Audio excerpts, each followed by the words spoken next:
Day 50, verses 9 and 10, Action as Sacred Offering. Namaste and welcome to Gita 360.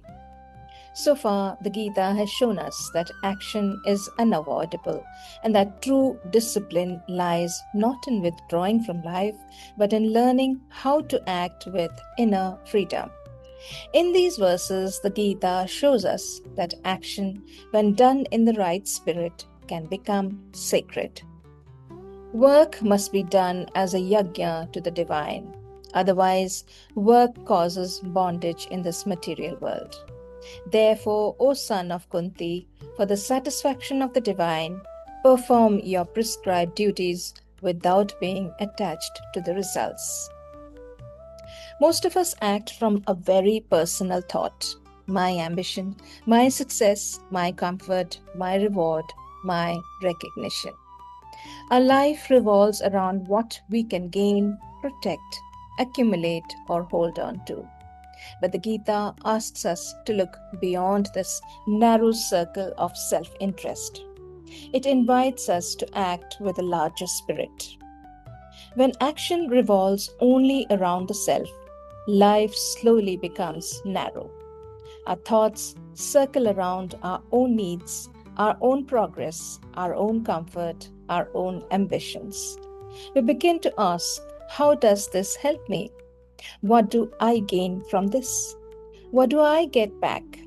Without realizing it, life starts shrinking into a small circle with the self at its center. The Gita invites us to step out of that smallness.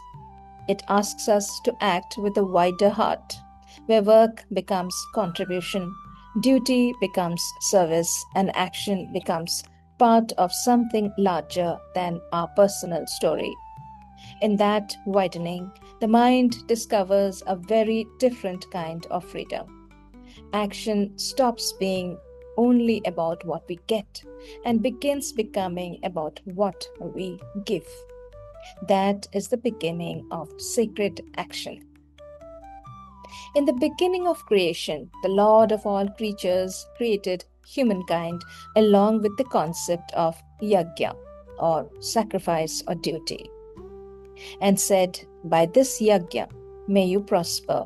May this be your kamadhenu, or wish-fulfilling cow." The Gita next tells us that this spirit of sacred action is not an optional virtue.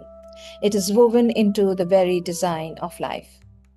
Nothing in nature lives only for itself. The sun shines without asking who deserves its light. Rivers flow without deciding who is worthy of their water. Trees bear fruit that others eat. The earth gives endlessly, quietly supporting all life. Life itself is built on giving. Human beings flourish when we live in harmony with that same spirit. When we contribute, support, nurture, and act with awareness of something beyond our narrow self-interest, life expands within us. We feel connected. We experience meaning. We discover that fulfillment does not come only from receiving, but also from offering ourselves to life in a sincere way. The Gita reminds us that we are not here merely to consume life. We are here to participate in its sacred exchange. Modern life trains us to ask one question: what do I get from this? What is the return?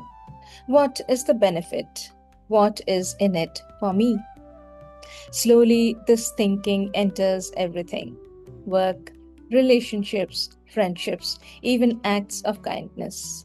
We begin measuring life through transactions, and when life becomes transactional, the heart becomes smaller.